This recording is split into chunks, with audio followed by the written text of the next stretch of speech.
El Departamento de Asesoría Pedagógica de la Dirección Regional de Educación San José Oeste presenta Lineamientos técnicos del proceso evaluativo para el curso lectivo 2022. El Consejo Superior de Educación acuerda por unanimidad y en firme organizar el curso lectivo del año 2022 en 2 periodos escolares, los cuales responderán a las necesidades particulares de cada oferta educativa, el interés superior de la persona menor de edad y el derecho a la educación de la población estudiantil en general. Adaptar para el curso lectivo 2022 las disposiciones presentes en el Reglamento de Evaluación de los Aprendizajes de manera que se apliquen los componentes y porcentajes de evaluación vigentes en cada asignatura y figura afín, para que respondan a la distribución de 2 periodos del curso lectivo. Establecer disposiciones especiales para la atención educativa de la población estudiantil que por razones sanitarias o de infraestructura educativa se encuentre imposibilitada temporalmente para desarrollar el proceso educativo presencial, así como las consideraciones correspondientes para la aplicación del Reglamento de Evaluación de los Aprendizajes. División del curso lectivo 2022. El primer periodo corresponde del 17 de febrero al 1 de julio y el segundo periodo del 18 de julio al 21 de diciembre. Cambios en los artículos del Decreto 408/62. Artículo 22. Este artículo se transforma debido a que en el Decreto 408/62 estaban establecidos 3 periodos para el ciclo lectivo. Ahora, para el ciclo lectivo 2022, se establecen 2 periodos. Artículo 30. Este artículo está relacionado con la asistencia de la persona estudiante. Se debe aclarar que cuando por razones justificables o situaciones fortuitas se interrumpe el curso lectivo, la persona docente suspende el registro y solo lo retoma una vez reiniciado el mismo. Artículo 31. Este artículo menciona los criterios para la asignación del porcentaje en el rubro de asistencia. Para el curso lectivo 2022, se debe tomar en cuenta una variante. Cuando exista una causa que provoque la interrupción del curso lectivo, la medición de la asistencia se suspende y se retoma una vez que se reanuden las lecciones. Además, la asistencia debe considerar únicamente las lecciones reales impartidas.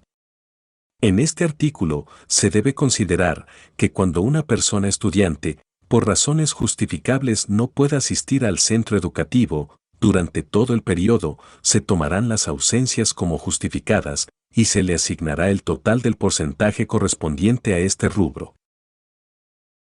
Artículo 35. Está relacionado con el valor porcentual de cada componente de la calificación para el segundo ciclo de educación general básica. Se transforma los incisos A y D en lo que respecta al componente pruebas, ya que en el Decreto 408/62 se indica mínimo una prueba, y para el ciclo lectivo 2022 se cambia a mínimo 2 pruebas. Artículo 42. Trata de la ponderación mediante la cual se obtiene la nota promedio anual de una asignatura. Este artículo, como se presenta en el Decreto 408/62, establece la ponderación del promedio anual en 3 periodos. La modificación consiste en que para el ciclo lectivo 2022 se ponderará el promedio anual en 2 periodos, 50% para el primero y 50% para el segundo. Artículo 43. Trata de las condiciones para eximirse. Este artículo modifica la nota a 90 para el primer periodo y a 90 en cada uno de los componentes del segundo periodo, incluyendo la primera prueba. Artículo 44. Establece la aprobación del año escolar. La modificación para este ciclo lectivo 2022 se aplica para el primer año de la educación general básica. Cuando una persona estudiante haya asistido el 80% de la totalidad de las lecciones impartidas, se tendrá por aprobado. Sin embargo, en aquellos casos que por razones administrativas justificables la persona estudiante no pueda asistir a las lecciones, se le considerará el 80% de los trabajos o tareas realizadas. Artículo 58. Condiciones que implican la reprobación. En este artículo, para el ciclo lectivo 2022, se establece que en el primer y segundo ciclos, si la persona estudiante pierde el 60% o más del total de las asignaturas, se considerará reprobada. Excepto en el primer año, que considera la ausencia del 80% o más de las clases, o el no haber presentado el 80% o más de los trabajos o tareas asignadas, para la reprobación.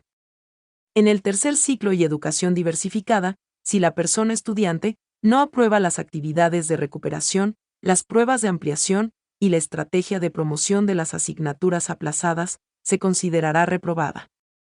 Si posteriormente quedara pendiente una de las asignaturas, tendrá derecho a realizar una estrategia de promoción. Las asignaturas reprobadas deberá repetirlas en el próximo ciclo lectivo, pudiendo adelantar las asignaturas autorizadas por la administración del centro educativo. Componentes de la calificación.